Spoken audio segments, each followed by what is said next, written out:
Well, hello and welcome back to Nathan's Garage. I'm Nathan Kershaw and this is the Mutt, and thank you for taking a few minutes out of your day to follow along with the happenings and goings on of Nathan's Garage. What's happening? Well, what's happening right now is Wife-tastic is killing it with new t-shirts. So head over and see if you like any of them. What's going on? We're going to be getting underneath today with some mechanicular stuff on the Mutt. And the next build has taken a big step in my imagination today. My head is literally exploding right now with the possibilities of what it could be. Maybe even a little more than this build. I knew this build could happen and it was going to be really cool, but this one that I've got percolating in my head right now will be, for me, next level. Again, thank you to all the subscribers, likers and sharers, Patreons, you're awesome. And anybody that heads over to the PayPal pool tip jar and drops a little bit of money in there really helps the channel and also the budget for the next build. Okay, one question that got asked in the comments from the last video is the gas filler not too low, and when I go around the corner, is it not going to gush out? That right there is the position of the gas filler that BMW intended. Mechanically, this car is exactly stock. I haven't moved or touched anything like that. A few people have said, isn't it too low? If I go around the corner, is it not going to slosh out? If it does, then it's a BMW design fault, and it didn't happen so far, so fingers crossed it's not going to happen moving forward. Now, with all that yapping over, I'm going to throw some wheels underneath this car just to help support my Harbor Freight axle stands, of course, get under the car and get some work done. Oh, I forgot to ask you guys, do you like the hair? Do you like the chin? This is what my face looks like to new subscribers. It's not covered with hair right now. So, normal me, back again. This is actually kind of a momentous moment because I'm going to have to drop the rear beam, which is what is on these right now. I'm going to be testing out my own jacking points for the first time right here. Kind of scary, not gonna lie.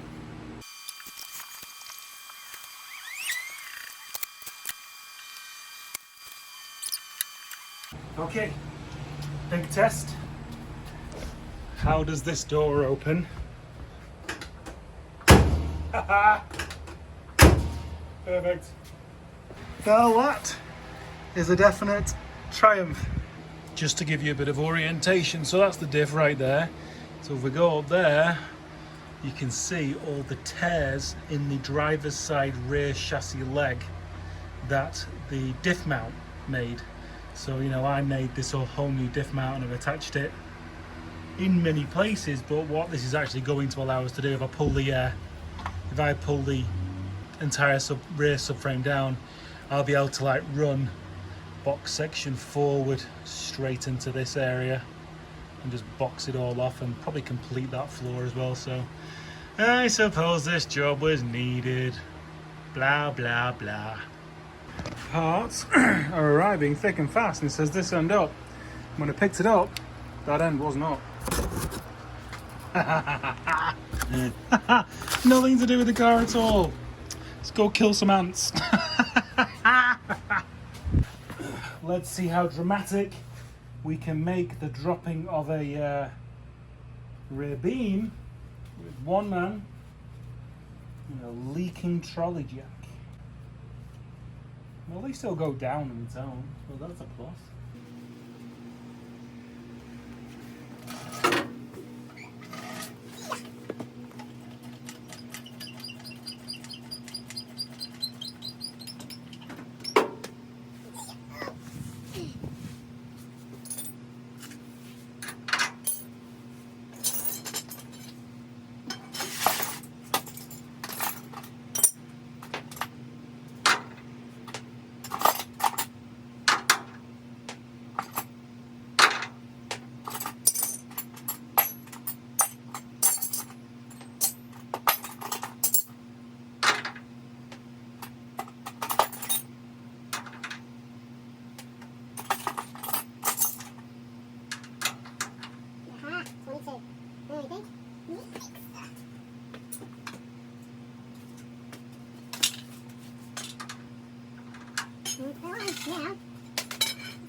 Metal shavings are no fun.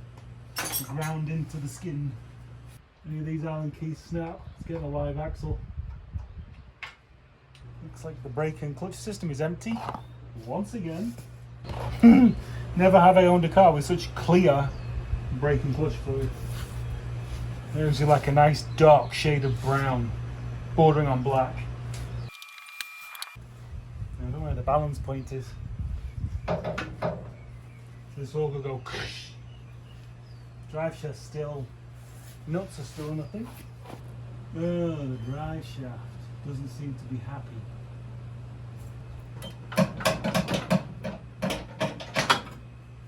Okay, there we go. Now we should see the cascading falling action. Like a well-oiled, unbalanced machine. Only a little bit of Billy Bodgery there. And everything is fine. Yay!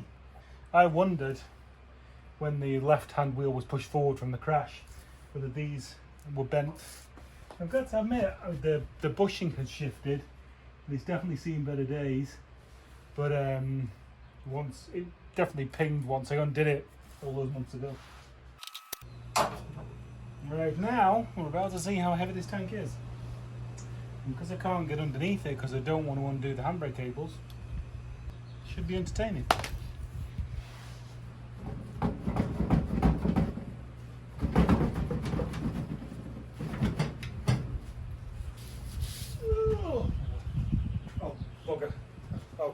I think it is unplugged. Is it unplugged? Nope, not unplugged. Ow.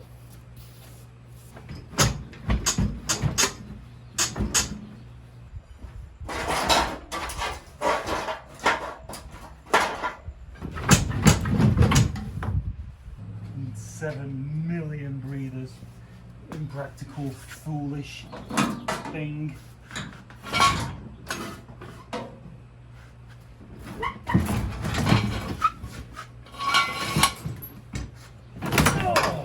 Okay, let's get rid of the majority of this crap.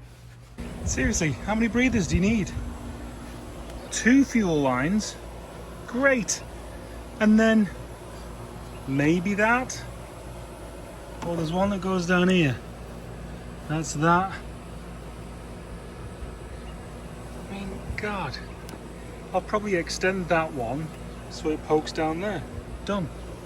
Okay, the tank has been sprayed in a very unfriendly to mankind cleaning solution. All RFI are taped and dirt is about to leave. Oh, the electrical connection for the fuel pump are filled with electrical grease. Seems awfully prepared for me.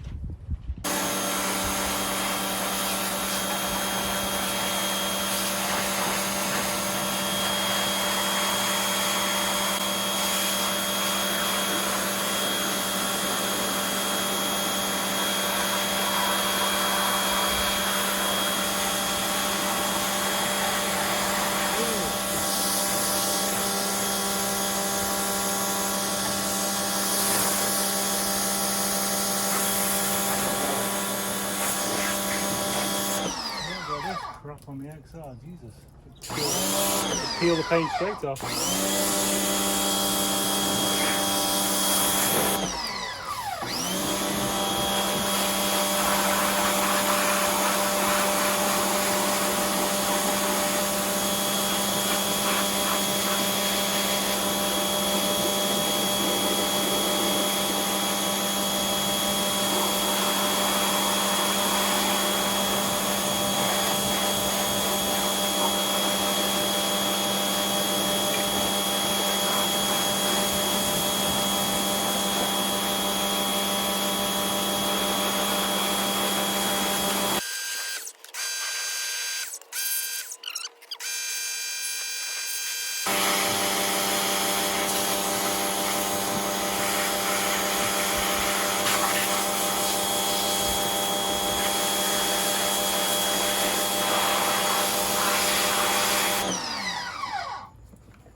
What a stupid setup.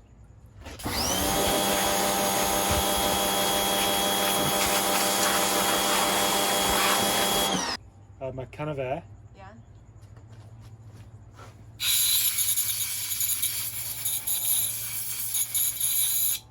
Electrical connection. Yeah. Electrical grease. Fill the electrical connection. Stops it rusting. Are you dirty, bleeding, swearing, and happy? Yeah, I am. Living the dream. I've hurt my shoulder, but yeah, so there's blood inside, so you know, yeah. I am this t-shirt. As we start day 2 of this film, you'd expect me to be working on a car, but no, I'm on the roof, defending the house from attack. From looters and rioters? No, from ants. Yep. Well, yes, it was definitely a little bit short-sighted of me to think I could get the tank out without moving this out of the way. But, you know, live and learn. So while the tank's out, and that's still in car rally there, while the tank's out, we may as well get all this sorted out so that sparks do not matter.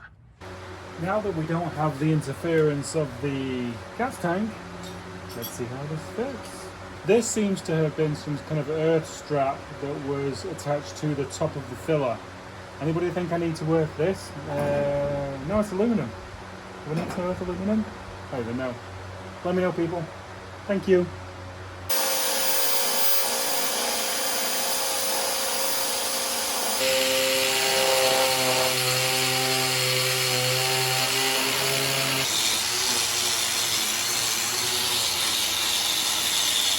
Oh my god, I thought there was a glass there.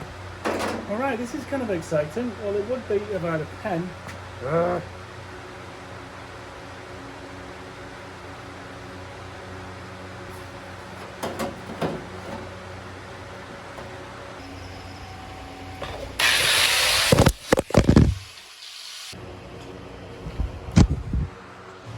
Hole fixed, hole made bigger, and I'm going to put it on the outside to make a template to see where the 2 holes are, and then it's going to go on the inside when I've drilled the holes.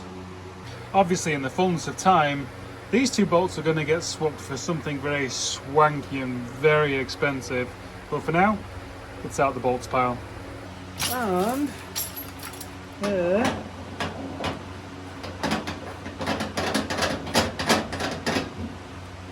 we go.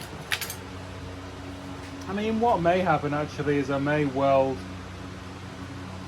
bolts on the back, and then that'll make that sit in even further. If that bolt head is welded to the back of this panel, then that'll make it set in further, so that may happen. But for now, perfectly functional. Well, I'm going to sort the tank out, that is. So there we go, so that's the mounting of the actual cap. I've left the top long because the actual cap's going to have to mount flat, so I'm going to have to modify. Obviously, we're going to have to French this into the fender anyway, but this part of the fender is going to have its lip taken off it. And completed all the welding up there, so we're going to do that, put a hole about there, mount it up, and then fill all this. There we go, 3 bolts in. Again, I use my most expensive stock to specifically pick different colors for the bolts, just so the beauty of my creation doesn't intimidate. So let us now plug stuff. Oh yeah, put it on the fender when I was taking the screws out of the box and it fell on the floor. So we gained its first scratch. Awesome. Having never had the back suspension out or the tank out, I've never really been able to get my head under here to have a decent look. But it's pretty cool seeing stuff like that where you can add some more strength. You know, that's from the B pillar back to this strong part of the Z3. So I'm going to run a bead as far as I can get in there. I'm not worried about the strength of this car at all. I can jack it up on one point and all the doors open fine. It's great. But I'm going to throw some weld wherever I can if it's already there. Music is in the ears right now. Oceanic Insanity. See how many of you know that. Okay, let's try this again with an appropriately sized piece of metal. Now we got a lot of twisting and bending.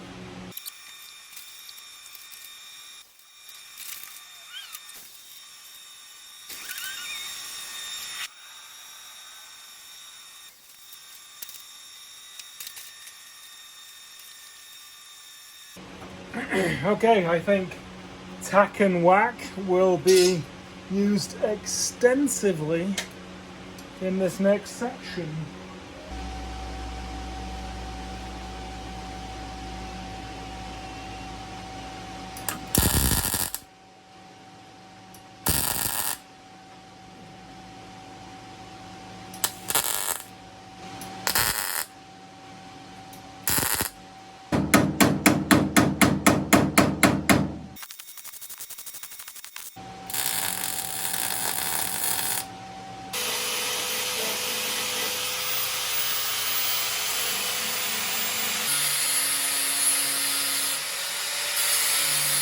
Suppose making our way forward slowly. So we'll tidy that up. I don't know whether I'm going to do it to there, because I don't exactly know how to attach this filler to the tank as it comes up. I've just been pondering this for a second, and because this filler is going to be on the inside, so I can't push it in, it's going to be static. I think I may have to have a bolt-in inspection plate here, so I can take it off and I can finagle with the internal. So I think this is just going to get closed to this point, and then I think there's going to be a bolt-in panel here. Anyway, we have made progress. We shall probably finish this, and then we'll probably head into the inside. And start to, actually I'm thinking finish panel is going to be here, so that doesn't need to be extended at all. It's going to take some thinking about. It's definitely going to take some thinking about. Why does all the dirt always go centrally under my nose? What is wrong in my cellular makeup? Okay, that's it for today. It's been a good one, a hot one. We've dealt with some difficult issues, some intimidating issues, this whole wheel well situation. Lots of curves and lots of intricacy that doesn't really lend itself to me not really having any tools, or just a need to bend the steel over. Anyway, I'm going to go edit now and eat and cool down and have a gin and tonic, I think. Thanks to everybody for supporting the channel. I couldn't do it without you guys. Likers, sharers, Patreons, PayPal pool, tip jar people. You all make a huge difference. Also, guys who buy merch, all goes back towards the channel, makes the builds better, bigger, faster, more crazy and more amazing. And on that note, bye.